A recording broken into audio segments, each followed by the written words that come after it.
Libro El chico de las fiestas, la historia de Sansón. Capítulo 14. Empujando el molino.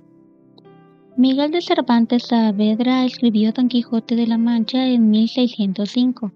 Esta obra es considerada la más importante de la literatura castellana. Alonso Quijano es un hombre de 50 años de edad que se desencanta de la vida. Añora un pasado que guarda un significado para él y aborrece un presente que le resulta insípido y sin sentido. Anhela el mundo de los ideales y los valores de los libros de caballería. Nada le satisface en su mundo lleno de monotonía. Él quiere aventuras, desafíos, acción. En el fondo desea encontrar un propósito para vivir. De modo que un buen día decide transformar la ficción en historia viva y se convierte en Don Quijote de la Mancha. Dentro de sus notables limitantes, el anciano se niega a dejar morir un ideal y se muestra rebelde a su realidad. La novela es la historia de un hombre que hace lo posible, por ridículo que parezca, por encontrar un sentido a su vida porque la vida le resulta un fastidio. Abandonarse a la desesperanza es una de las grandes tragedias humanas. Conlleva perder la ilusión de vivir, dejar de soñar y lanzarse en el foso del desaliento. Es quedarse sin fuerzas ante los desafíos que la vida nos presenta. Hoy millones de personas viven vidas sin propósitos y navegan al garete por las aguas de su existencia. Viven como Sansón en el fondo de un calabozo emocional, presos de la frustración y de los malos recuerdos e incapaces de contemplar las bondades de la vida. Únicamente se levantan para seguir una rutina que desgasta las pocas fuerzas que les queda, empujando un molino que no tiene rumbo, sino que gira sobre sí mismo y no conduce a ninguna parte. Un prisionero muy especial. La noticia de la derrota de Sansón corre como reguero de pólvora por todo el territorio filisteo e israelita. Los hebreos no dan crédito a la caída de su gran líder. Los filisteos siguen alabando a Dagón y organizando ceremonias de gratitud por la forma en la que ha bendecido a su pueblo. Pero lo que más llama la atención en ambos lados de la frontera es la manera en la que el juez de Israel ha sido esclavizado. No lo ha derrotado un grupo de agentes de las fuerzas especiales del ejército filisteo. Tampoco ha sido vencido por un paladín de los hijos de Anac, es decir, algún antecesor de Goliat. Esta vez la estrategia ha superado la imaginación de todos.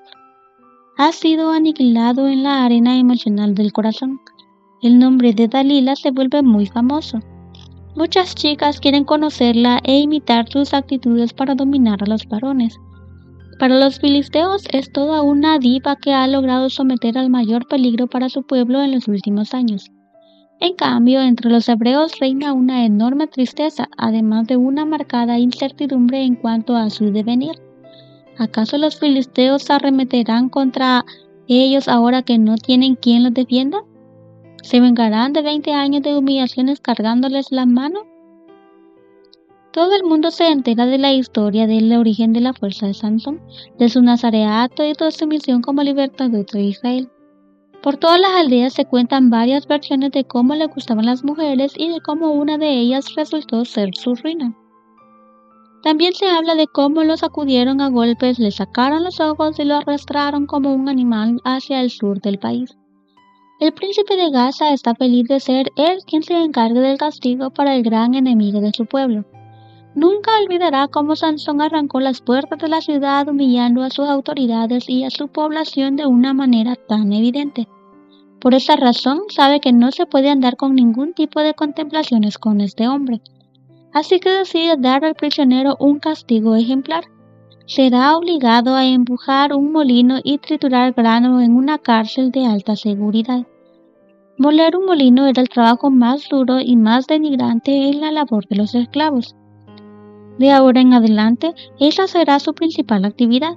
Sansón es tratado como una bestia empujando un molino desde el amanecer hasta el anochecer. A través de tales acciones, los filisteos despojan al líder israelita de su honor, además de humillarlo a él y a su pueblo para que sirva como escarmiento a todo aquel que se atreva a rebelarse contra sus amos. También es posible que los filisteos organizaran tours hasta la prisión para que la gente pudiera observar la patética figura de quien tanto daño había causado a su pueblo. En medio de risas, burlas y desprecios, contemplan a Sansón debilitado, encadenado, ciego y empujando un molino. ¿Cómo le ha cambiado la vida al juez de Israel? Todo ha sido tan rápido que por momentos cree que se trata de una pesadilla en casa de Dalila.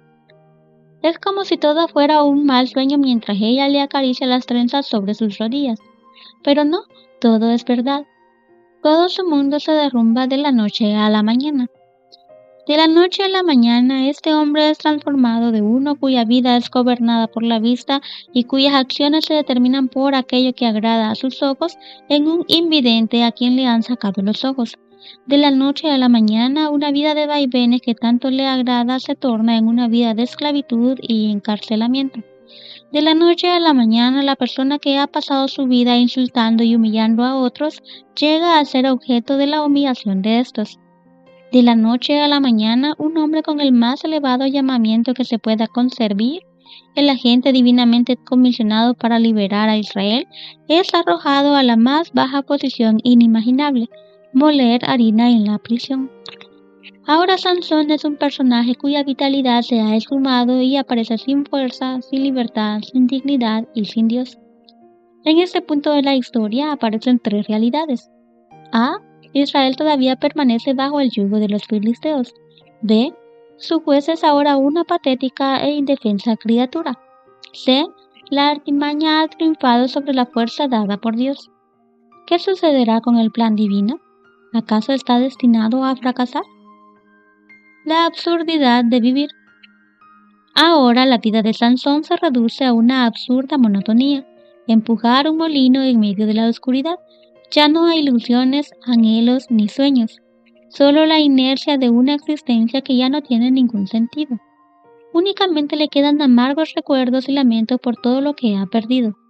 Por supuesto, todas las mañanas recibe su dotación de insultos y burlas de parte de los guardias de la prisión, además de sus respectivos golpes. ¿Merece la pena vivir de esa manera? Varios años después de Sansón, Salomón explicó muy bien la sensación de vivir una vida absurda. Generación va y generación viene, pero la tierra permanece. Sale el sol y se pone el sol y se apresura a volver al lugar de donde se levanta. El viento sopla hacia el sur, luego gira hacia el norte, y girando sin cesar, de nuevo vuelve el viento a sus giros. Todos los ríos van al mar, pero el mar no se llena. Al lugar de donde los ríos vinieron, allí vuelven para correr de nuevo. Todas las cosas son fatigosas, más de lo que el hombre puede expresar. Nunca se sacia el ojo de ver ni el oído de oír. Eclesiastés 1 del 4 al 8. De acuerdo con Salomón, la tierra parece quieta mientras el sol y el viento avanzan incansablemente. Nada detiene su camino. En cambio, la tierra exhibe una quietud contrastante a la inquietud del sol. Pero la inquietud es absurda. Los seres humanos creen que es mejor moverse aunque sea sin rumbo ni sentido. ¿Para qué tanto ajetreo, esfuerzo y desgaste? El hecho de mantenerse en movimiento no representa un verdadero progreso. La vida no tiene sentido ni representa un avance, por lo tanto, no tiene caso afanarse por la innovación ni obsesionarse con buscar nuevas perspectivas. En realidad, la vida es una repetición constante, una duplicación agotadora, inexplicable y irracional. Se trata de una experiencia sumamente frustrante, como dice Salomón. ¿Qué es lo que es? Lo mismo será. ¿Qué es lo que ha sido hecho? Lo mismo que se hará, pues nada hay nuevo debajo del sol. Eclesiastés 1:9. En Eclesiastés la figura del sol ilustra la absurdidad humana. El sol es el mismo. Su existencia cíclica es monótona y predecible.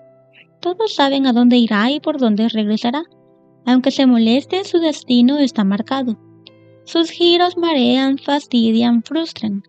Así es la nueva vida de Sansón, demasiado previsible, aburrida y decepcionante. En efecto, Sansón, el pequeño sol, encarna muy bien la monotonía del recorrido solar. El problema es que ya no brilla. Vive en una oscuridad constante, sumergido en el fondo de un calabozo, rodeado de cadenas y grilletes, condenado a empujar un molino el resto de su vida. Hoy millones de personas viven como si estuvieran empujando un molino en el fondo de un calabozo. Como Sansón, son incapaces de contemplar las bellezas de este mundo, puesto que para ellos todo panorama resulta sombrío. Sus vidas monótonas e insípidas les parecen un fastidio. Nada les ilusiona ni les despierta emoción. Su experiencia laboral, sentimental e incluso espiritual es como empujar un insoportable molino todos los días. Viven presas de un aburrimiento asfixiante. Pero ¿cómo es posible aburrirse en un mundo donde hay tanto que ver? En una sociedad como la actual, donde se favorece lo espectacular, sería lógico pensar que el aburrimiento es una actitud muy rara. Pero es justo lo contrario. Millones de personas aseguran que el aburrimiento es uno de sus principales problemas. ¿Cómo es posible estar aburridos en un mundo que ofrece tantas distracciones y entretenimiento? Hoy la gente puede ver en la televisión todo tipo de películas, espectáculos deportivos, telenovelas, programas humorísticos, documentales, entre otros. O puede ir a un concierto, un centro recreativo, una zona comercial, etc. Además, a través de Internet tiene acceso a infinidad de información, aprendizaje y pasatiempos. Sin embargo, para mucha gente la vida es monótona, insípida, repetitiva, rutinaria y poco significativa. Y esto sucede en parte debido a una excesiva estimulación a la que la población está sometida. Es decir, hay tantas cosas excitantes que demandan su atención que paulatinamente llega a ser incapaz de discriminar y escoger entre tantas opciones. Como consecuencia, cierra su atención a todo. Ya no sabe qué información es relevante y empieza a perder la capacidad de encontrar el significado de algo. De modo que, de acuerdo con Richard Winter, el aburrimiento es una metáfora de la condición postmoderna. Salomón dijo que la existencia humana es absurda, y he observado todo cuanto se hace en esta vida, y todo ello es absurdo, es correr tras el viento. Eclesiastés 1:14. La vida es una fútil persecución de algo que nunca atraparemos. Somos como niños persiguiendo hojas en un remolino, como unos excéntricos que pretenden pastorear el viento. Una vez más, la imagen salomónica se concentra en la futilidad de una lucha grotesca por controlar el mundo y nuestras propias vidas a toda costa, sin importar que eso desgaste lo mejor de nuestra existencia y nos haga correr como maniáticos tras un objetivo insensato. ¿Pero hay necedad en querer controlarlo todo? Es posible que Salomón esté tratando de afirmar que la obsesión por el control total conduce a la frustración debido a que nuestras vidas temporales y efímeras habitan en un mundo que es impermeable a nuestros esfuerzos por mejorarlo. Si es así, Sansón ya no controla nada, salvo el molino que tiene que empujar. Si se detiene, unos latigazos le recuerdan que debe continuar. Así es como su existencia se hunde cada día en una frustración insoportable. El sabio insiste en que la conducta humana es absurda, ilógica, imposible de explicar. Eclesiastés 1, del 14 al 15. Es una torcedura, una pérdida irremediable. Sin embargo, los hombres gastan sus vidas en explicar su conducta y se atarean por enderezar lo imposible. En realidad, Sansón ya vivía una vida absurda desde antes de empujar el molino. Lo único que ha cambiado es que ahora empieza a ser consciente de su verdadera condición. Las circunstancias sociales, técnicas y culturales del hombre posmoderno resaltan la fragilidad del pensamiento y la razón humana, así como los límites de nuestros juicios, la diversidad del lenguaje, los conocimientos y las costumbres humanas. Salomón trató de decirlo hace muchos años. De hecho, uno de los temas más enfáticos en el libro del Eclesiastés es que el mundo escapa a nuestra maestría intelectual, así como a nuestro control técnico. El hombre común y corriente vive muchas veces en una ingenuidad asfixiante. Ni siquiera es consciente de su propia realidad. Pero es el individuo afanoso el que llega a la frontera del éxito, como el caso de Sansón, quien tiene la oportunidad de acercarse a 4 elementos que el ser humano busca como fuentes de felicidad: el conocimiento, el placer, el dinero y el poder. Todos son codiciables a los ojos humanos. Apelan a todo ser humano según sean sus intereses personales. Salomón afirma que él buscó primero el conocimiento y se llenó de todo tipo de saber. No obstante, cuanto más sabía, más sufría. Eclesiastés 1:18. El discernimiento le reveló su propia vulnerabilidad. Se dio cuenta de que habían más preguntas que respuestas, que no todos los problemas tienen remedio. Entonces le dio la espalda al pensamiento y eligió experimentar con el placer. Lo probó todo, incluyendo a 1000 mujeres que satisfacían sus instintos sexuales. Incluso hay quienes consideran que también incursionó en la homosexualidad, una práctica muy común entre los egipcios, con quienes él convivió mucho. Pero el placer le reveló su propia absurdidad. ¿Acaso el hombre fue creado para vivir en una constante fiesta y en una obsesión por el placer? Entonces le dio un giro a su vida y trató de darle sentido a través del poder. Se convirtió en un monarca enérgico rodeado de súbditos y lujos. Construyó edificios y recibió el aplauso de multitudes, pero el poder le reveló su propia conflictividad. Así que decidió probar con el dinero. Acumuló riquezas de todo tipo. Se vistió con las mejores ropas y vivió en suntuosos palacios. Pero su riqueza le reveló su propia temporalidad. ¿De qué le sirve al hombre tanto dinero si eso le crea más problemas? ¿Para qué atesorar riquezas si al morir otros disfrutarán la fortuna? Sansón también ha recorrido el ciclo del hombre exitoso. Ha sido un individuo que se ha concentrado en el placer, lo cual le ha conducido a un sentido absurdo de vivir.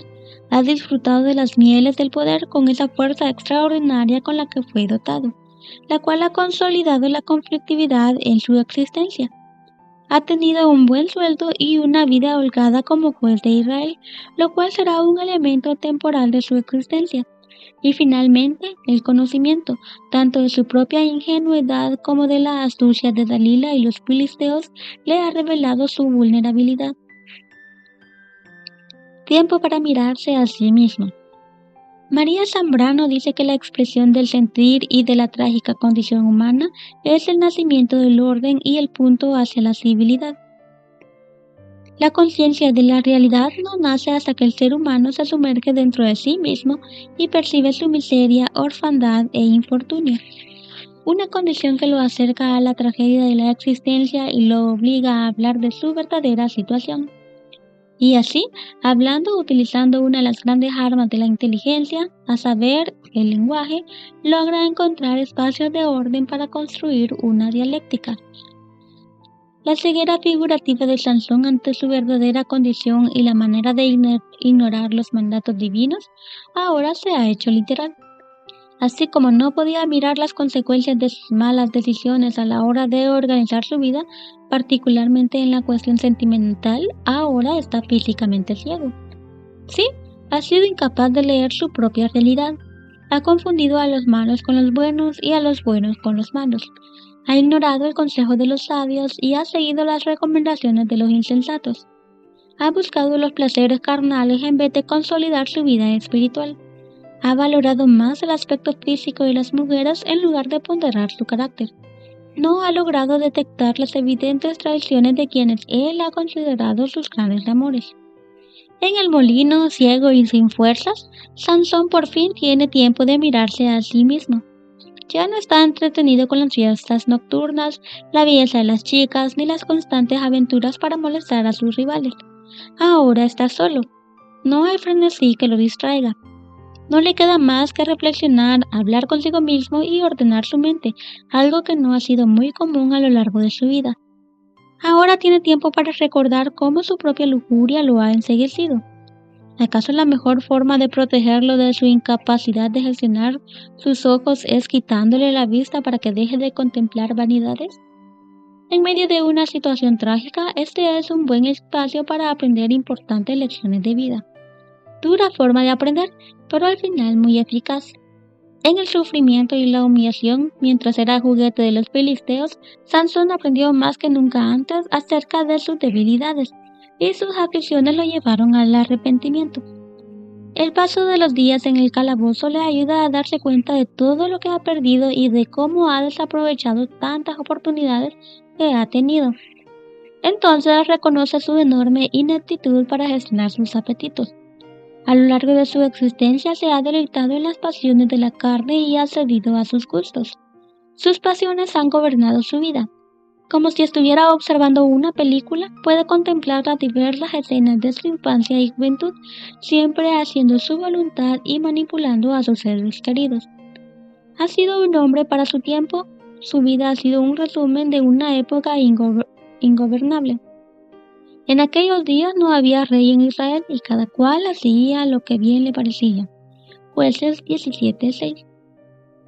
Tiempo para pensar en Dios. En el fondo del calabozo, Sansón tiene tiempo para pensar en Dios, su verdadera fuente de poder. Ahora empieza a ser consciente de su situación pecaminosa. Pero ¿cómo se llega a dicha condición?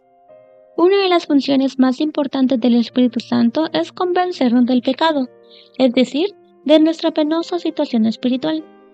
Juan 16:8.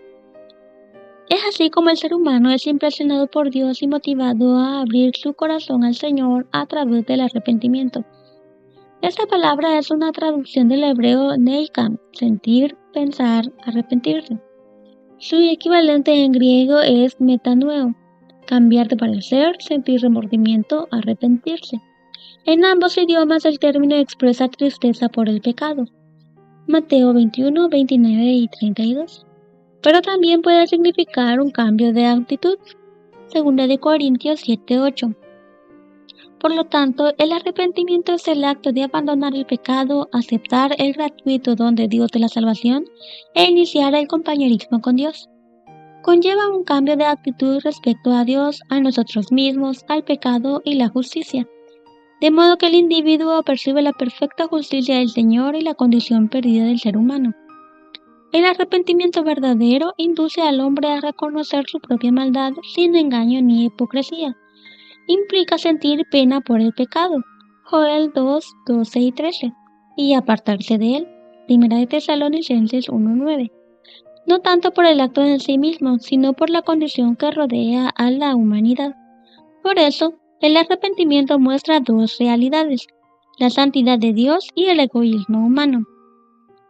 El problema es que ningún ser humano puede comprender por sí mismo sus errores, más bien, otro tiene que mostrárselos. Hay una sola forma en que podemos obtener un verdadero conocimiento del yo. Debemos contemplar a Cristo. La ignorancia de su vida y su carácter induce a los hombres a exaltarse en su justicia propia. Cuando contemplemos su pureza y excelencia, veremos nuestra propia debilidad, nuestra pobreza y nuestros defectos tales cuales son. Nos veremos perdidos y sin esperanza, vestidos con la ropa de la justicia propia como cualquier otro pecador. Veremos que si alguna vez nos salvamos, no será por nuestra propia bondad, sino por la gracia infinita de Dios. Asimismo, el arrepentimiento conlleva la confesión de los pecados. Está por demás afirmar que uno no necesita confesarse ante seres humanos. La verdadera confesión es siempre de un carácter específico y declara pecados particulares. Pueden ser de tal naturaleza que solamente pueden presentarse delante de Dios. Pueden ser malos que deben confesarse individualmente a los que hayan sufrido daño por ellos. Pueden ser de un carácter público y en ese caso deberán confesarse públicamente. Toda confesión debe hacerse definida y al punto, reconociendo los mismos pecados de que seáis culpables. Dios no acepta una confesión sin un sincero arrepentimiento y una reforma del corazón. Es así como el arrepentimiento alcanza su punto culminante en la conversión, que es el acto por el cual el pecador se vuelve hacia Dios. Ahora bien, es importante realizar la siguiente aclaración. Aunque el arrepentimiento precede al perdón, un pecador no puede, a través de su arrepentimiento, merecer la bendición de Dios. El hombre pecador ni siquiera puede producir por sí mismo un arrepentimiento genuino debido a que este es un don de Dios. Hechos 5:31. De hecho, el Espíritu Santo conduce al individuo a Jesús para que el pecador experimente esta profunda condición espiritual. La motivación más profunda para arrepentirse es el amor y la bondad de Dios. El apóstol Pablo declara: ¿O menospreciáis la riqueza de su benignidad, paciencia y generosidad, ignorando que su benignidad te guía al arrepentimiento? Romanos 2:4. El pecador arrepentido ya no ve a Dios como un ser injusto, sino como un amoroso padre dispuesto a perdonar a sus hijos. El mismo espíritu que proveyó a Sansón de una fuerza extraordinaria para llevar a cabo grandes proezas, está tocando una vez más a la puerta de su corazón.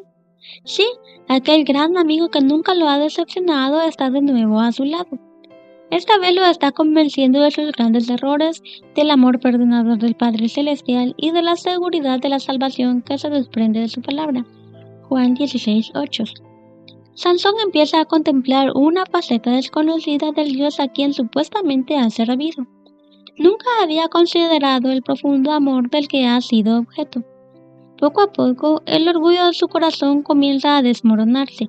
Se siente destrozado por la forma en la que ha lastimado al Padre Celestial.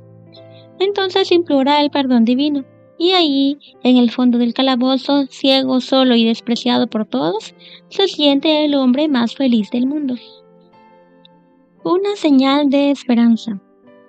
En medio de una trágica serie de acontecimientos, el relato deja ver una señal positiva. El cabello de su cabeza comenzó a crecer después que fue rapado. Jueces 16:22.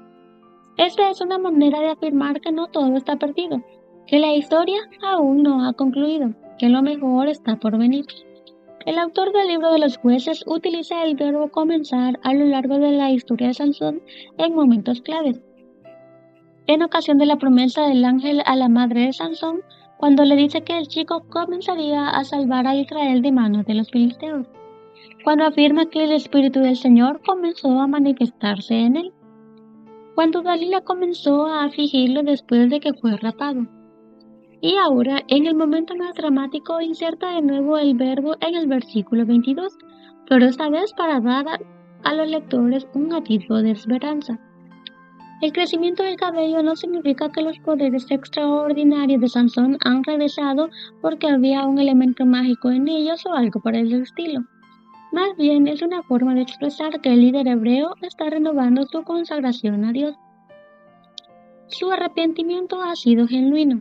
Por eso, a medida que el pelo crecía, le volvía gradualmente su fuerza. En el fondo del calabozo empieza a crecer una sólida relación con Dios como Sansón nunca la ha experimentado. En medio de la oscuridad, la soledad y la humillación, el juez de Israel aprende a escuchar la voz de Dios. No sabemos exactamente cuánto tiempo dura este periodo. Tal vez fueron varios meses, ya que el cabello no crece de un día para otro. Pero es posible que irónicamente sean parte de los mejores momentos de la vida de Sansón. Así como Sansón, otros personajes bíblicos requirieron de la soledad e incluso la ceguera para hacer un drástico alto en sus vidas y acercarse al Señor. Ahí tienes a Moisés, quien pasó 40 años en el aislamiento del desierto, una escuela que le ayudó a escuchar la voz de Dios y a desarrollar la paciencia.